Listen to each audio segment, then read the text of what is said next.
Hello மக்களே, welcome to Mumbai ஃப்ளாவிஸ் டைரியின் அன்பு வணக்கம். இன்னைக்கு நான் இட்லி, தோசை, சப்பாத்திக்கு ஒரு சூப்பரான எனக்கு ரொம்ப பிடிச்ச வேர்க்கடலை சட்னி தாங்க நான் செஞ்சு காட்ட போறேன்.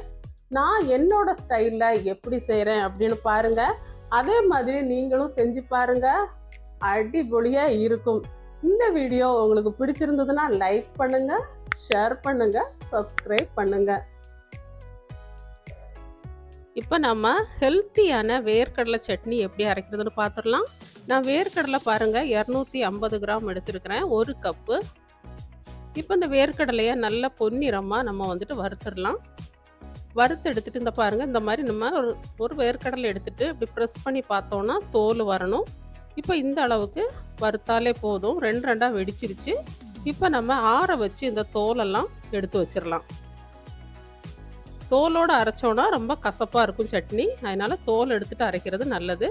இப்போ 1 ஸ்பூன் அளவுக்கு எண்ணெய் ஊற்றிருக்கிறேன். 1/2 டீஸ்பூன் அளவுக்கு சீரகம் போட்டிருக்கிறேன். 1 டீஸ்பூன் அளவுக்கு உளுந்து போட்டிருக்கிறேன். இப்போ நல்லா கொஞ்சம் பொன்னிறமாக ரோஸ்ட் பண்ணி எடுத்துடலாம். சின்ன வெங்காயம் ஒரு 20 போட்டிருக்கிறேன். நீங்கள் சின்ன வெங்காயம் இல்லைன்னா பெரிய வெங்காயம் 2 சேர்த்துக்கோங்க. பூண்டு 3 பல். நல்ல லோ ஃப்ளேமில் வச்சு லேசாக வதக்கி எடுத்துக்கலாம்.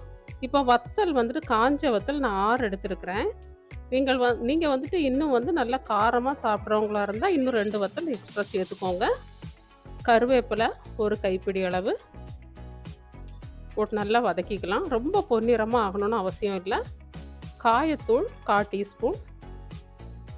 உங்களுக்கு புளிப்பு டேஸ்ட்டு விருப்பம் இருக்கிறவங்க நீங்கள் கொஞ்சம் புளி சேர்த்துக்கோங்க, இல்லைன்னா தக்காளி 2 தக்காளி சேர்த்துக்கோங்க. நான் 1 தக்காளி சேர்த்துருக்கிறேன். தேவையான அளவுக்கு உப்பு போட்டு நல்லா வதக்கிக்கலாம். வதக்கிட்டு ஒரு கைப்பிடி அளவுக்கு கைப்பிடி அளவு கிடையாது, 1 டீஸ்பூன் அளவுக்கு தேங்காய் துருவல்.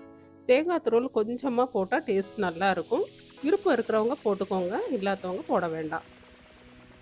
கொத்தமல்லி இலை ஒரு கைப்பிடி அளவு லேசாக வதக்கிக்கலாம். வதக்கிட்டு நல்லா ஆற வச்சு நம்ம இப்போ சட்னி அரைச்சி எடுத்துக்கலாம். இப்போ பாருங்கள், நான் தோல் எடுத்து வேர்க்கடலை ரெடியாக வச்சுருக்கிறேன். இந்த ஒரு சுற்றி சுற்றிட்டு வந்துடுறேன் இப்போது மிக்ஸி ஜாரில். பார்த்தீங்களா, இந்த மாதிரி ஒரு சுற்றி எடுத்துக்கோங்க. இதுக்கு மேலே நம்ம வதக்கி வச்சுருக்கிற வெங்காயம், தக்காளி எல்லாம் எடுத்து போட்டுடலாம். ரொம்ப நீங்கள் போட்டு அரைக்க வேண்டாம். ரொம்ப மையாட்டம் அரைச்சிட்டோன்னா அந்த வேர்க்கடலையில் இருக்கிற எண்ணெய் எல்லாம் விட்டுரும், டேஸ்ட்டு மாறிடும். இப்போ நான் 1 கப் அளவுக்கு தண்ணி ஊற்றிருக்கிறேன்.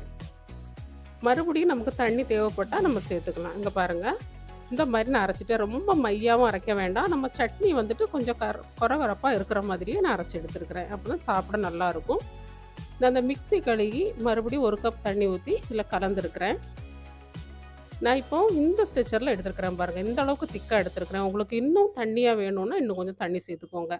இனி நம்ம வந்துட்டு ஒரு தடுக்கா சேர்த்துக்கலாம், தாளிப்பு போட்டுக்கலாம். எண்ணெய் 1 ஸ்பூன் ஊற்றிருக்கிறேன். கடுகு, உளுந்தம்பருப்பு, ஒரு காஞ்ச வத்தல், கொஞ்சமாக கருவேப்பிலை போட்டு தாளித்து அப்படியே நம்ம சட்னியில் எடுத்து கொட்டிடலாம். இவ்வளவுதாங்க, ஹெல்த்தியாக சிம்பிளாக சூப்பரான சட்னி ரெடி.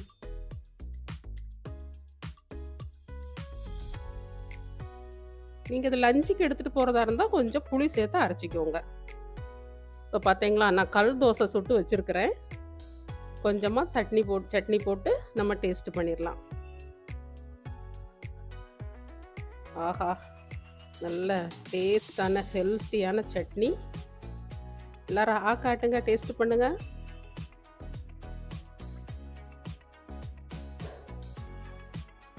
சூப்பராக இருக்குது மக்களே.